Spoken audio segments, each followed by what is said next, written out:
La Pascua, mis hermanos, es una fiesta del pueblo judío en la cual se celebra la salida de la esclavitud de Egipto y su liberación, su redención y también esa libertad para conocer de la palabra de Dios. Amén. Esa es una de las celebraciones, si no es que la celebración más importante de los judíos, la celebración de la Pascua. Pero ¿qué tiene que ver con nosotros, los cristianos ahora, que no somos judíos, pero que somos pueblos de Dios? Amén. Somos ese injerto en el pueblo de Dios. Así que por ahí ya nos están pasando la imagen de la enseñanza. Estamos terminando esta serie de prédicas, de enseñanzas que se llamó Jesús, la cruz y la iglesia, y estamos cerrando con el tema de la Pascua. ¿Pueden ver la imagen de aquí arriba? ¿Qué dice? Pasor, ¿sí? Que significa Pascua, pero también que en inglés significa pasar por encima. Y hay algo muy significativo que hicieron en la Pascua, que fue ¿qué pusieron en el dintel y en los postes? Poner sangre, ¿verdad? Y vamos a ver qué tiene que ver con nosotros. Y miren, mis hermanos, el día de hoy vamos a ver cómo fue que se instituyó esta celebración tan importante que es la Pascua. Y esta está en el Antiguo Testamento. Así que le voy a invitar a que me acompañe a Éxodo 12, por favor. Si no lo alcanza a leer, se lo voy a leer yo. Dice la palabra de Dios así, hablando sobre ese animal que se tenía que sacrificar sin mancha, ¿sí? Y el cual iban a utilizar para pintar el dintel y los postes de las castas. Dice la palabra de Dios en Éxodo 12:5, el animal debe ser macho, de 1 año y sin ningún defecto, y lo tomarán de las ovejas o de las cabras, lo apartarán hasta el día 14 de este mes, y toda la congregación de Israel lo sacrificará entre la tarde y la noche. Tomarán un poco de sangre y la pondrán en los 2 postes y en el dintel de las casas donde lo vayan a comer. Versículo 11.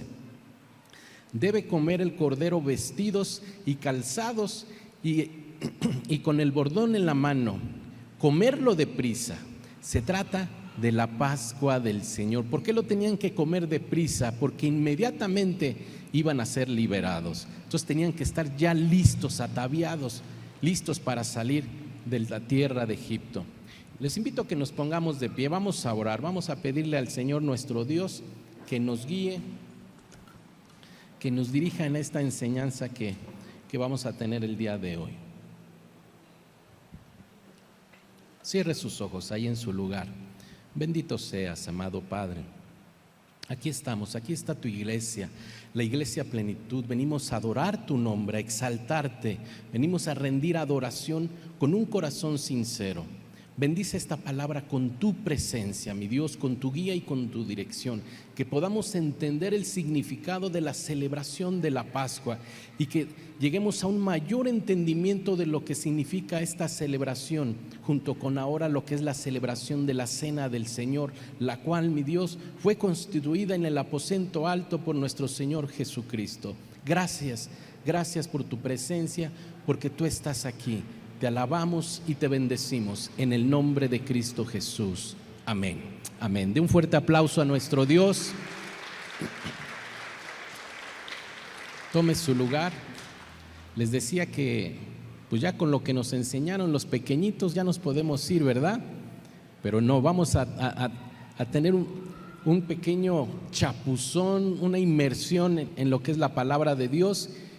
Y miren, la Pascua, mis hermanos, es un sacramento comunitario y familiar del pueblo judío, del antiguo pacto. Sin embargo, ¿qué importancia tiene este evento para nosotros en cuanto a lo que es la comprensión de la Cena del Señor?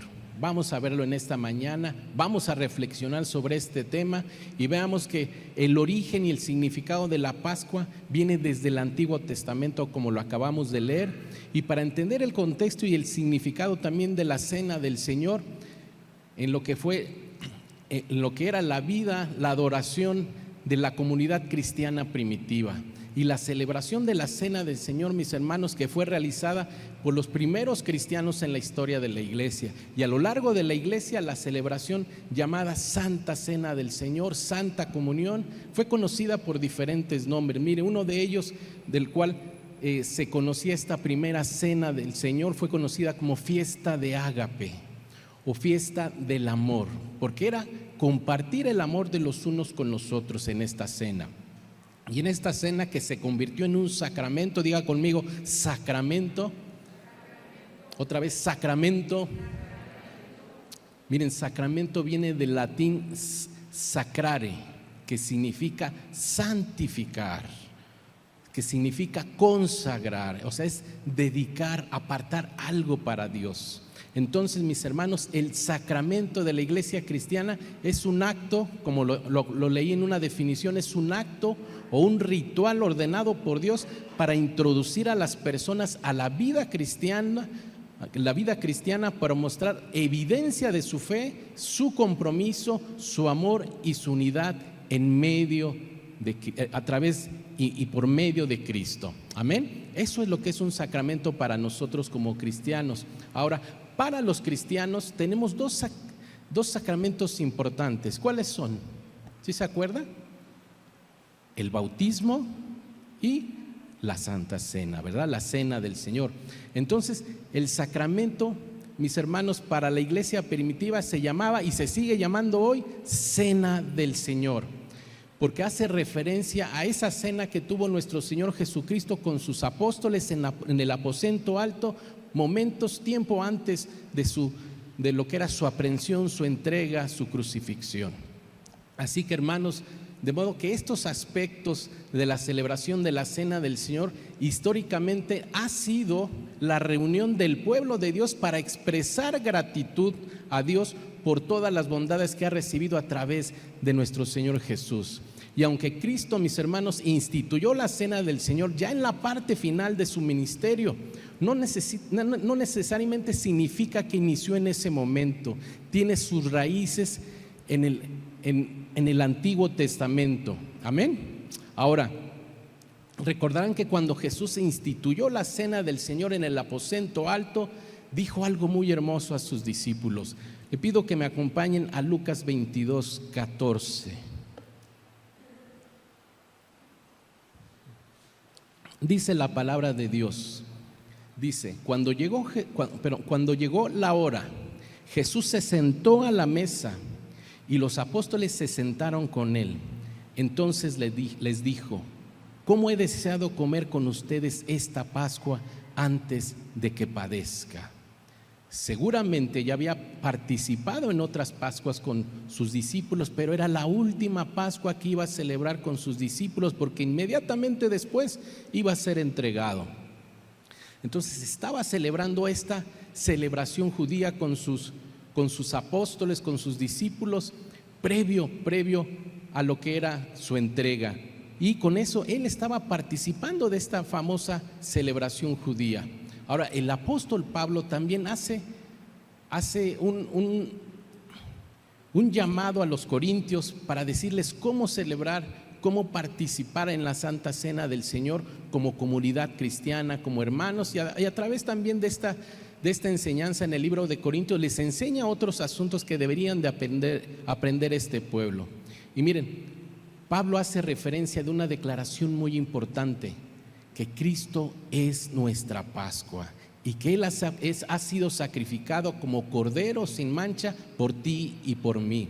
Y la comunidad cristiana, mis hermanos, vio claramente ese vínculo que había entre la celebración de la muerte de Cristo con la Pascua del Antiguo Testamento. Amén. Ahora, para que podamos entender un poquito más esta idea, vayamos al pasado. Regresemos al Antiguo Testamento, a Éxodo capítulo 2. Vayamos al versículo 23, por favor. Dice la palabra de Dios así: después de mucho tiempo murió el rey de Egipto. Los hijos de Israel gemían por causa de su esclavitud y clamaron a Dios por causa de su esclavitud. Su clamor llegó hasta Dios, y cuando cuando Dios oyó sus gemidos, se acordó de su pacto con Abraham, Isaac y Jacob. Entonces Dios miró a los hijos de Israel y ¿qué? ¿Qué dice? Y los recordó. Eso sucedió en el Antiguo Testamento. ¿Creen que ustedes, si usted y yo clamamos también al Señor por alguna situación, Dios nos volteará a ver? ¿Dios nos escuchará? ¿Dios atenderá nuestro clamor? Claro que sí, ¿verdad? ¿Quién dice amén? Amén, Dios escucha nuestro clamor. Y miren, mis hermanos, con la esclavitud que estaba viviendo el pueblo de Israel en la tierra de Egipto bajo el mando y el dominio de Faraón, había una esclavitud impuesta para este pueblo. Y servían a Egipto y a Faraón básicamente como una mano de obra gratuita. ¿Han oído hablar de la mano de obra barata? Bueno, esta era gratuita, no les costaba nada, ni tanto a Faraón ni tanto al gobierno de Egipto. Pero miren, Dios llama a Moisés. Dios llama a Moisés para liberar a su pueblo. Y se lo quiero parafrasear de la siguiente manera. Pastoreando a las ovejas de su suegro, se le aparece en un monte una zarza ardiendo. Y esa zarza no se apagaba. Y entonces Dios le habla a Moisés, Moisés, Moisés. Y en ese momento Moisés se sorprende y dice, aquí estoy, aquí estoy.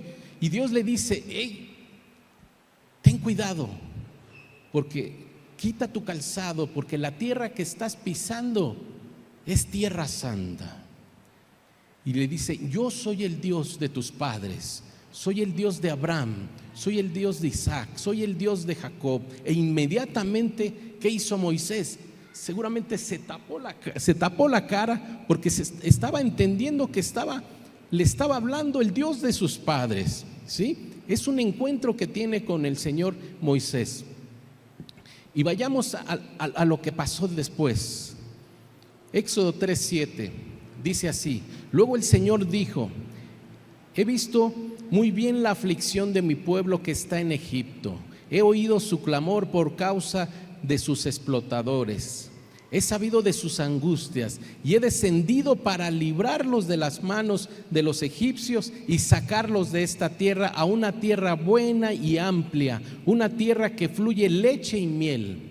El clamor de los hijos de Israel ha llegado a mi presencia. He visto además la opresión con que los egipcios los oprimen. Por lo tanto, ven ahora que voy a enviarte al faraón para que saques de Egipto a mi pueblo, a los hijos de Israel. Mis hermanos, en ese encuentro que tiene nuestro Señor con Moisés, Dios da instrucciones precisas, da Dios instrucciones principales. Una de ellas era ir a Faraón para decirles que dejaran a su pueblo, pero también llevarles la palabra de Dios al pueblo de Israel. Pero también recordemos que Moisés se sentía incapaz, que Moisés se sentía incompetente, que no tenía las palabras correctas, el vocabulario, la formación, como para ir ante un faraón, a un gobernante principal, para convencerlo, persuadirlo de que liberara al pueblo de Israel. Y Moisés se hace estas preguntas o estos cuestionamientos como, ¿por qué me seguirían a mí?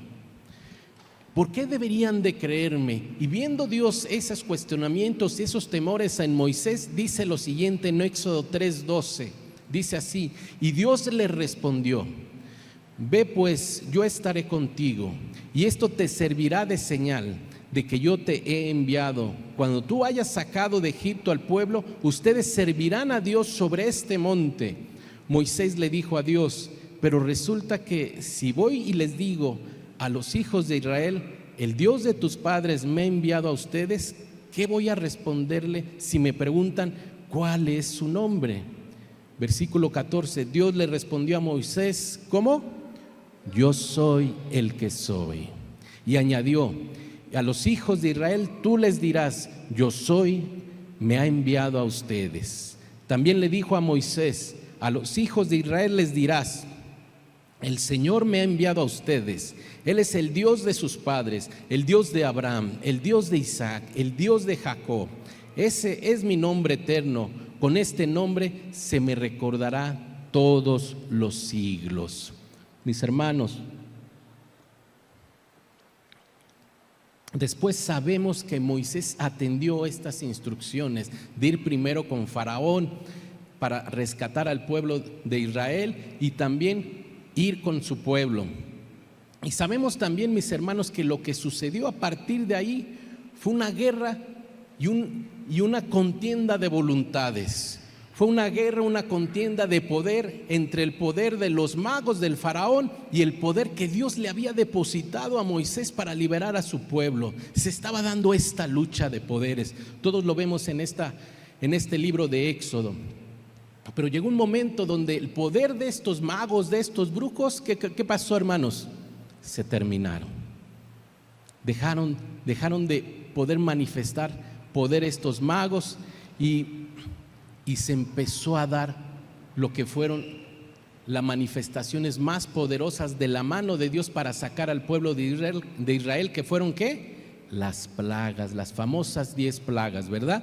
Les pido que pongan la siguiente diapositiva, por favor, porque hubo sucesos conocidas como las plagas. Vamos a recordarlas nada más rápidamente y las vamos a enumerar. Número 1, la conversión de agua que se hizo sangre, ¿verdad? Número 2, la invasión de las ranas en todas las casas, en todos los pueblos, en todo el pueblo.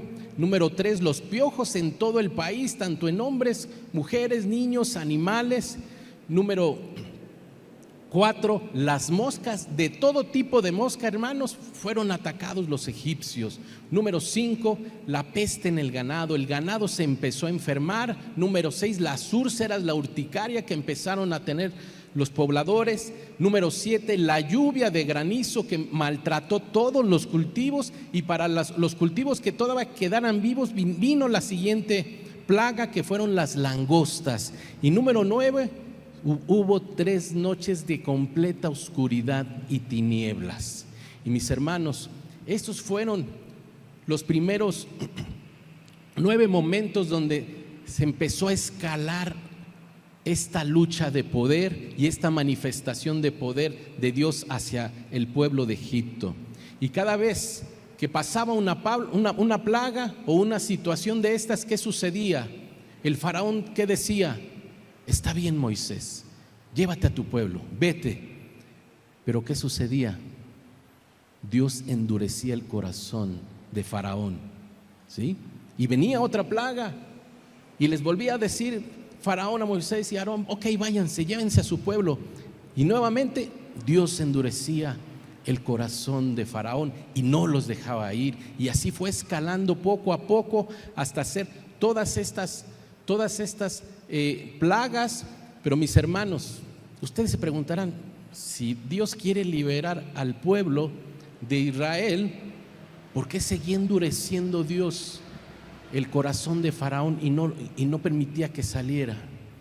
La respuesta es, mis hermanos, porque Dios quería que quedara en claro en el pueblo de Israel que su libertad no iba a ser por la buena voluntad y por la gracia de Faraón, sino por el poder de Dios.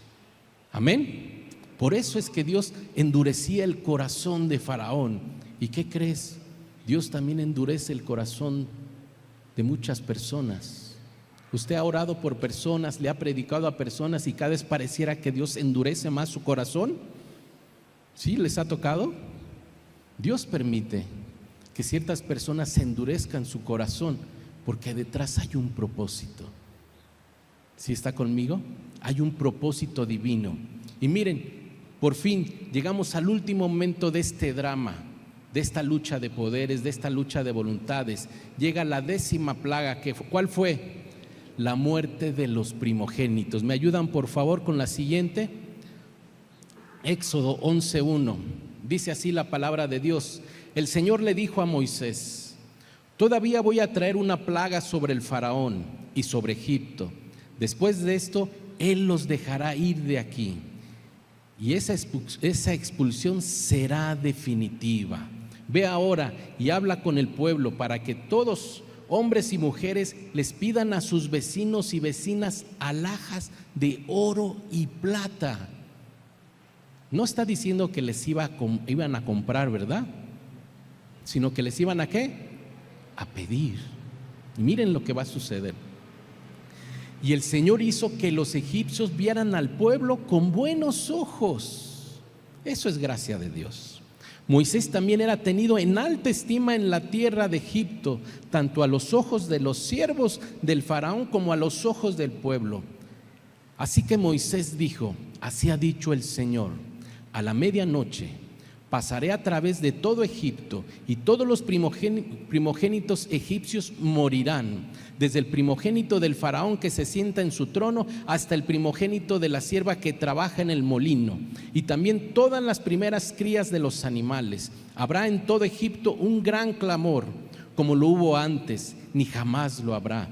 Pero entre los hijos de Israel ni un perro moverá su lengua contra ellos ni contra sus animales, para que sepan que el Señor hace diferencia entre los egipcios y los israelitas. ¡Wow! ¿Usted ha experimentado la gracia y el favor de Dios en diferentes lugares, en diferentes momentos? Que aunque sin que la gente sepa que usted es cristiano, es un hijo de Dios, Dios le da una gracia y un favor. ¿Sabe por qué? Porque Dios va moviendo las cosas para que se cumplan los propósitos de Dios. ¿Sí? Yo he visto en diferentes momentos cómo la mano de Dios se ha metido en mi vida en diferentes áreas, y he visto la gracia y el favor que me ha dado Dios hasta con gente que ni conozco. Pero es lo que Dios hace con sus planes y con sus propósitos. Amén. Y vayamos a ¿qué versículo? Versículo 8. Dice: y todos estos siervos tuyos se humillarán ante mí, y con el rostro inclinado delante de mí dirán: vete de aquí, tú y todo el pueblo que te sigue. Después de esto yo saldré. Y Moisés salió muy enojado de la presencia del faraón. Entonces el Señor le dijo: para que mis maravillas se multipliquen en la tierra de Egipto, el faraón no les va a hacer caso. Otra vez faraón iba a endurecer su corazón. Versículo 10. Y Moisés y Aarón hicieron todos estos prodigios delante de faraón, pues el Señor endureció el corazón de faraón y no dejó salir de su país a los hijos de Israel. Miren, como un resumen rápido de lo que acabamos de leer. Número 1, es anunciado la 10ª plaga que iba a atacar al pueblo de Egipto. Es anunciada la muerte de los primogénitos, y también es anunciado un clamor y un dolor que nunca había experimentado el pueblo de Egipto. Y el favor de Dios sí iba a ser manifiesto entre los egipcios y el pueblo de Israel, y una gran humillación vendría contra los egipcios, y se anunciaba el final de la salida de Israel. Por fin iba a salir el pueblo de Israel de esa esclavitud, y previo a la muerte de todos los primogénitos de Egipto. Y ahora sí, mis hermanos, la celebración de la Pascua del Antiguo Testamento. Por favor, póngame la siguiente imagen, porque Dios habla a Moisés e instituye la celebración, que es la misma celebración que lleva a cabo Jesús con sus discípulos en el aposento alto. Éxodo 12:21, por favor. Éxodo 12:21. ¿Ya vieron? ¿Cuál era la instrucción? De poner la sangre ¿en dónde? En el dintel y en los postes. ¿Sí? Dice así la palabra de Dios. Entonces Moisés llamó a todos los ancianos de Israel y les dijo: vayan y tomen un cordero por cada familia y sacrifíquenlo para la Pascua. Tomen un manojo de hisopo y mójenlo en la sangre que deberá haber recogido en un recipiente, y unten en el dintel y en los 2 postes con esa sangre. Ninguno de ustedes debe salir de su casa hasta el día siguiente, porque el Señor pasará y herirá de muerte a los egipcios. Pero cuando Él pase y vea la sangre del dintel en los 2 postes, pasará ¿qué? Por alto. aquella puerta y no dejará que el ángel exterminador, o sea, el ángel de la muerte, entre en las casas de ustedes y los hiera. Mis hermanos, versículo 24, por favor. La siguiente dice: este será un estatuto perfecto, perpetuo, o sea, este será un sacramento, este será un evento muy importante, dice aquí, que ustedes y sus hijos deben cumplir siempre. Cuando ustedes entren en la tierra que el Señor les ha prometido, deberán seguir cumpliéndolo. Y cuando sus hijos les pregunten: ¿qué sentido tiene para ustedes este estatuto?, ustedes les responderán: se trata del sacrificio que se ofrece al Señor como recuerdo de la Pascua. Es decir, cuando en Egipto el Señor pasó por alto las casas israelitas y nos salvó la vida, pero hirió de muerte a los egipcios. Entonces los israelitas se inclinaron y adoraron, y luego fueron y cumplieron con todo lo que el Señor les había ordenado a Moisés y a Aarón. Entonces, mis hermanos, lo que acabamos de leer, la Pascua, representa todo esto que acabamos de leer: un sacrificio de un cordero sin mancha, que era untar esa sangre en los postes y en los dinteles de las casas, porque el Señor pasaría la medianoche para herir de muerte a todos los primogénitos.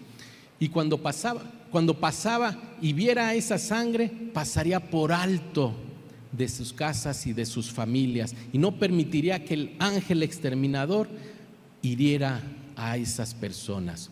Se establece entonces, mis hermanos, el estatuto, el sacramento entre los israelitas y los hijos de Israel. Un estatuto que era un recuerdo del sacrificio dedicado al Señor, y que también era para recordar la Pascua, cuando el Señor pasó por alto por las casas del pueblo de Israel y que además les salvó. Y ahora sí, mis hermanos, viene la muerte de los primogénitos, y permítanme parafraseárselos así: a la medianoche el Señor hirió de muerte a todos los primogénitos de Egipto, incluyendo al hijo de Faraón, incluyendo a todos aquellos que estaban en la cárcel, pero que también eran primogénitos. Y miren, esa misma noche, mis hermanos, el Faraón se levantó con sus siervos, se levantó con todos los egipcios, y hubo un gran clamor en todo el pueblo de Egipto, y no había una casa donde no hubiera un muerto. ¿Se imaginan ese momento que vivió? ¿Se acuerdan cuando pasamos la pandemia? En todas las familias hubo enfermos, en todas las familias, y en algunos lamentablemente hubo fallecidos, pero Dios nos guardó. Amén. Dios nos guardó. Ahora veamos el desenlace de la historia. Éxodo 12, 31, 32 dice así. Éxodo 12, 31 dice: esa misma noche el faraón mandó llamar a Moisés y a Aarón y les dijo: apártese de mi pueblo, ustedes y los hijos de Israel, y vayan a servir al Señor tal como lo han pedido. Llévense también sus ovejas y sus vacas como lo han pedido, y váyanse. ¿Y qué más dice? ¿Qué más dice al final? Reconociendo que Dios estaba con ellos, todavía les dice: y bendíganme también a mí. Wow. Les decía, si ustedes han visto cómo la gracia y el favor de Dios está con ustedes en diferentes momentos. Apenas le venía platicando a mi esposa: oye, me vino a ver Julanita de tal, una conocida que tenemos, que trabaja ahí conmigo, y me dijo: oye, tú que estás más cerca de Dios que yo, tú que estás más cerca de Dios que Dios, y que a ti sí te escucha, pídele, porque me van a hacer una cirugía, me van a quitar unos nódulos y no sé si sea cáncer. ¿Alguien les ha dicho, se ha acercado a ustedes y les ha dicho: oye, tú que eres hijo de Dios, oye, tú que estás cerca de Dios? Y no necesariamente por tu buen testimonio, no necesariamente, sino porque ven la mano de Dios sobre tu vida. Lo ven y lo distinguen, lo reconocen. Amén. Que hasta te dicen: y bendíceme también, y ora por mí. Yo sé que Dios está contigo. Mis hermanos, finalmente todos los primogénitos de Egipto murieron. Sin embargo, las familias de Israel, ¿qué? Se salvaron. Eso fue lo que sucedió. Y entendemos, mis hermanos, ya para aterrizar esta enseñanza, que los sacramentos del Nuevo Testamento se entienden en la vida de la iglesia como señales. Diga conmigo, señales. También se entienden como sellos. Diga conmigo, sellos. Son sellos de algo extraordinario, de algo importante. Eso es lo que uno hace en un sacramento. Cuando usted fue bautizado y hubo varios testigos, fue una señal. ¿Fue una señal de qué? De que alguien le creyó a Jesús. Amén. Ese momento del bautismo, ese momento de pasar por las aguas bautismales, que es un sacramento importantísimo para todos los creyentes, es un sello, es una señal de que has creído en el Señor. Amén.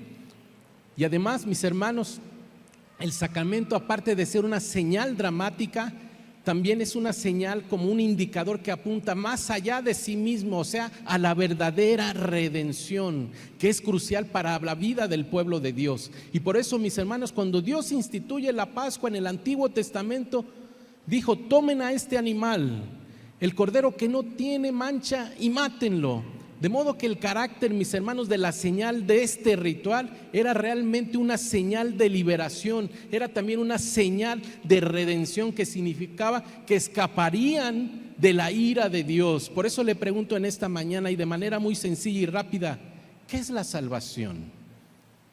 ¿Alguna vez a ustedes le han preguntado a alguien: oye, ¿eres salvo? ¿O te han preguntado: ¿eres salvo? ¿Sí les han preguntado? ¿Pero salvo de qué? Porque si nos vamos a la Biblia, salvado según la Biblia es salvarse de una derrota en una batalla. También es salvarse o sobrevivir a una enfermedad de muerte. Es ser rescatados de cualquier calamidad. ¿Sí? Eso es salvación. Y se describe en términos bíblicos así: salvación. Sin embargo, mis hermanos, y quiero que esto se lo lleve muy guardado en su corazón, el significado principal de la salvación en las Escrituras es ser salvos en el sentido máximo, es ser salvado de la calamidad final, que es la exposición que podemos tener tú y yo y todos los seres humanos a la ira de Dios. De eso somos salvos tú y yo. Por eso Jesucristo murió en la cruz. Amén. Para ser salvos de Dios. Entonces, mis hermanos, decimos: ¿de qué eres salvo? Tú eres salvo de Dios. Tú eres salvo de Dios. No solo somos salvos por Dios, sino somos salvos de Dios. O sea, tú y yo somos salvados de Dios mismo. Dios te salva de Él mismo, porque Él es justo, porque Él es santo, porque Él es 3 veces santo, y no puede haber comunión entre el pecado y la santidad. Por eso tú y yo necesitamos de ese cordero sin mancha que nos salve de la ira de Dios. Amén. ¿Sí está conmigo en esta mañana? Y de esa manera, mis hermanos, se muestra y se nos explica la Pascua. En la Pascua del Antiguo Testamento, mis hermanos, la señal de la sangre en el marco, en las puertas, es la señal marcada de la sangre del Cordero, que significa que estas personas iban a ser rescatadas de la exposición a la ira de Dios.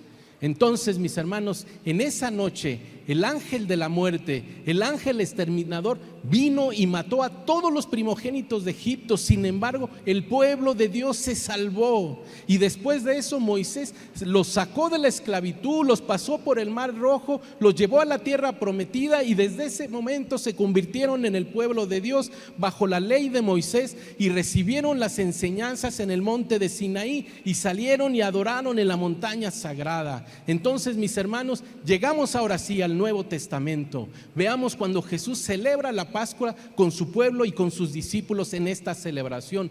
Él se aparta de la liturgia judía que siempre habían estado llevando a cabo y agrega un significado completamente nuevo. Diga, completamente nuevo. Un significado de una celebración de la Pascua en el cual Él toma el pan sin levadura y da un nuevo significado cuando dice: este es mi cuerpo que por ustedes es dado. Y luego, después de concluida la cena, Él toma el vino y dice: ahora le estoy dando un nuevo significado a este elemento en la celebración de la Pascua, porque ahora este vino es mi sangre, no la sangre del Cordero del Antiguo Pacto o del Antiguo Testamento, cuya sangre era marcada en el marco de las puertas, sino ahora es mi sangre que será derramada en un marco diferente, que será ahora la cruz. Veamos, mis hermanos, a Jesús. Tú y yo lo vemos ahora como: yo soy, pero yo soy el que soy ahora, yo soy la Pascua. Por favor, pongamos la siguiente imagen.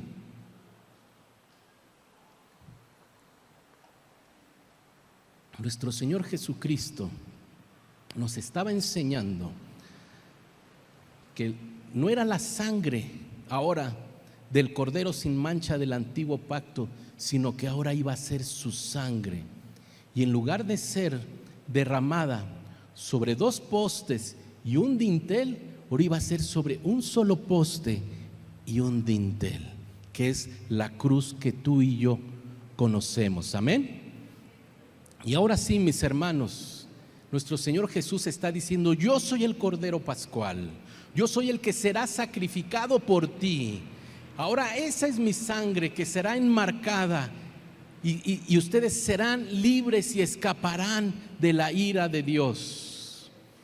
Queridos hermanos, desde ahora en adelante les dice el Señor Jesús: esto es mi sangre, la cual es derramada para remisión de sus pecados. Esta es la sangre del nuevo pacto.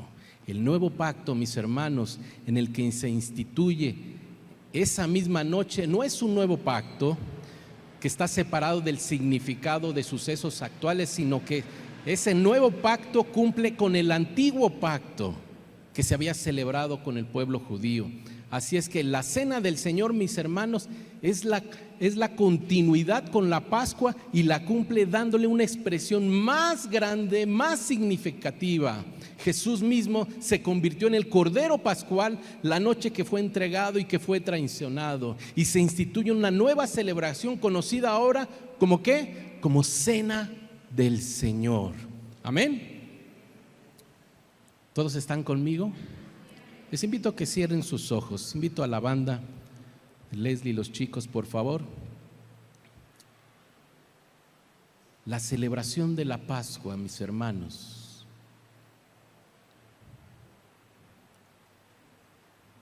que celebraba el pueblo judío, ahora es la celebración que tenemos tú y yo en la cena del Señor. Ya no hay un dintel y 2 postes. Ahora son un poste y un dintel, que es la cruz donde fue crucificado nuestro Señor Jesucristo. Le invito ahora a que se ponga de pie y que esta revelación que el Señor nos está dando se haga rema en nuestra vida para entenderlo, comprenderlo. Vamos a adorar a Dios.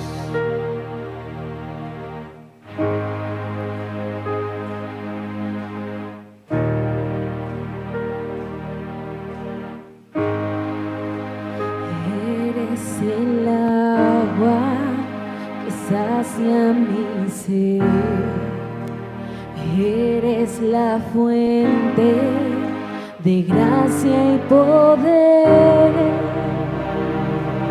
Fuera de ti no encuentro nada.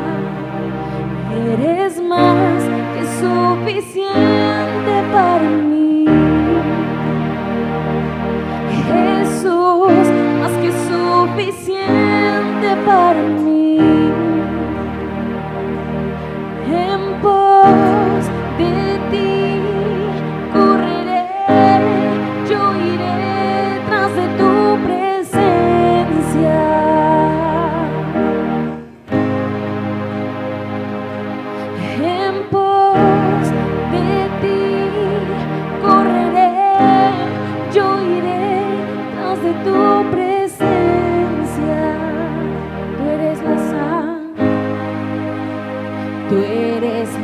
sangre que lava mi maldad. Eres mi aliento y mi respirar. Fuera de ti no quiero nada. Eres más que suficiente para mí. Jesús, más que suficiente para mí. En pos de ti correré, yo iré tras de tu presencia.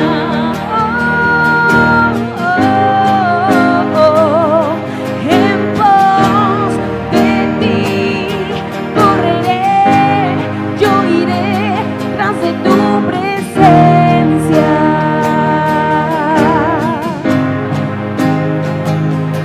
En pos de ti correré, yo iré tras de tu presencia.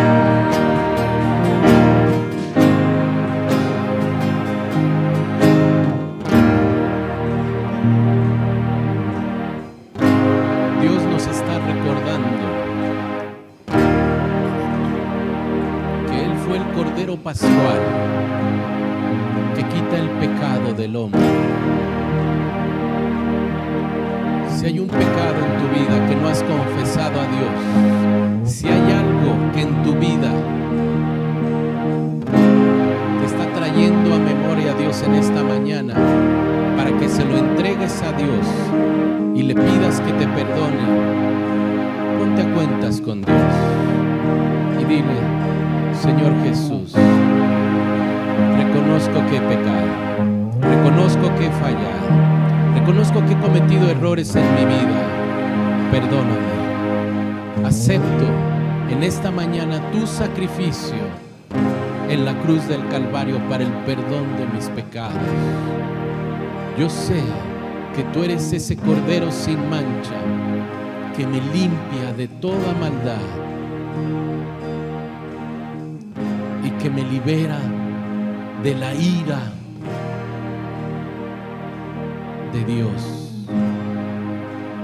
Me da la victoria, me da la victoria para llevar una vida en santidad, me da la victoria para vivir una vida libre del pecado.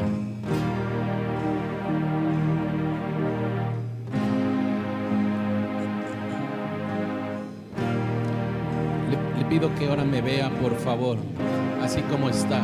Tome su lugar, tome su lugar.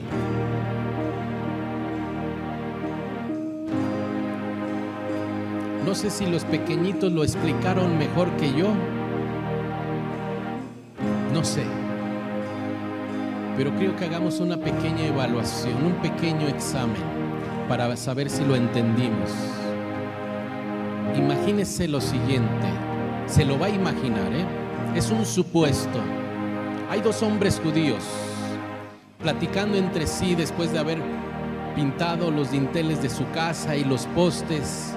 Uno de ellos era Simón, un hombre maduro, mayor, con 3 hijos, y el otro era Joshua, un hombre joven, pero que tenía un pequeñín de meses. Y después de haber pintado con la sangre de ese cordero sin mancha el dintel y los postes de su casa, Simón estaba convencido de que Dios los libraría de la esclavitud, los libraría de la mano opresora de Faraón. Pero Joshua, este joven inmaduro, pero que ya tenía un pequeño hijo, dudaba mucho y le decía a Simón: oye, ¿y qué tal si, así como nos dijeron Moisés y Aarón, de que iba a pasar el ángel de la muerte, el ángel exterminador, ¿y qué tal si no ve la sangre? ¿Y qué tal si entra a nuestras casas? ¿Y qué tal si mueren nuestros hijos primogénitos? Porque ya lo anunció Dios. Estaba preocupado, estaba angustiado Joshua. Pero Simón le decía: confía en las promesas de Dios, créele a Dios, cree en sus promesas, descansa y confía en Él. Y Joshua decía: pues sí, para ti es fácil porque tú tienes 3 hijos, y si entra el ángel de la muerte a tu casa y te mata un hijo, te vas a quedar con 2, pero yo solamente tengo 1. Mi esposa murió, ya no voy a poder tener más hijos primogénitos, me voy a quedar sin descendencia. Y en esta plática que tenían estos 2 hombres, que les decía: es algo imaginario, es un supuesto, quiero hacerles la pregunta seria de esta enseñanza de este domingo. Y piénselo, por favor.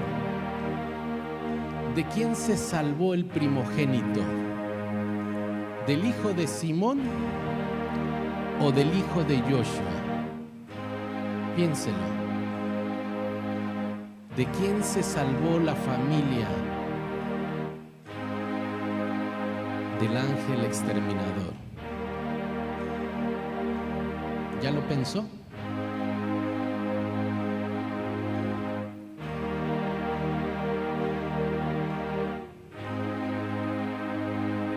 Si ya lo pensaron, ¿saben cuál es la respuesta correcta?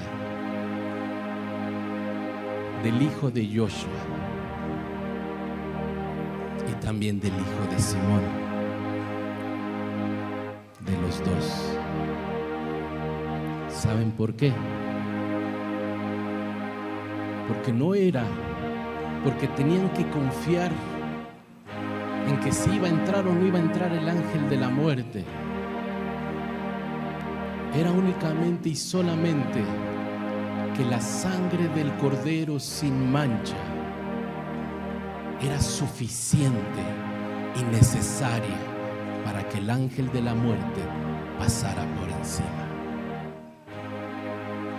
Wow. Era solamente que esa sangre fuera derramada en la cruz del Calvario, en ese poste y en ese dintel, para que tú y yo fuéramos salvos, fuéramos redimidos. Esa es ahora nuestra Pascua, iglesia. No eres tú, no es el hermano, no es la iglesia, no es el pastor, es la sangre del Cordero sin mancha la que nos salva y la que nos permite el día de hoy celebrar la Santa Cena del Señor. Les pido que me pongan la última diapositiva, por favor.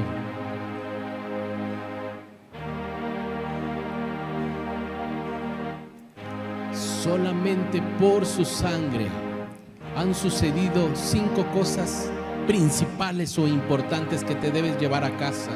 Número 1, por el sacrificio de ese Cordero sin mancha que fue nuestro Señor Jesucristo, y por esa sangre derramada como señal, y por su resurrección, que tú y yo, número 1, somos justificados y se resolvió nuestro problema legal para con Dios.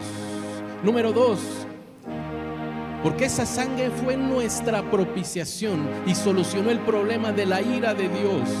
Número 3, porque esa sangre nos redimió y solucionó el problema de la esclavitud al pecado. Hay algunos que todavía, después de haber llegado a Cristo, siguen pecando, no han entendido, no les ha caído todavía el 20, que Dios ha solucionado ese problema a través de la sangre de Cristo.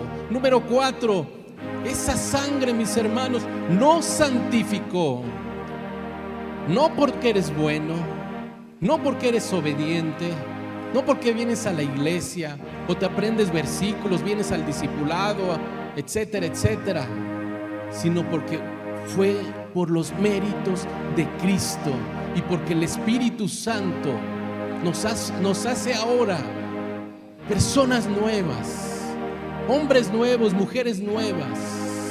Y número 5 y último, esa sangre, mis hermanos, nos reconcilió nos reconcilió de la enemistad natural que había desde Adán para con Dios. Y quedó resuelta ahora. Y tú y yo podemos tener paz. Tú y yo podemos tener paz de manera eterna con Dios.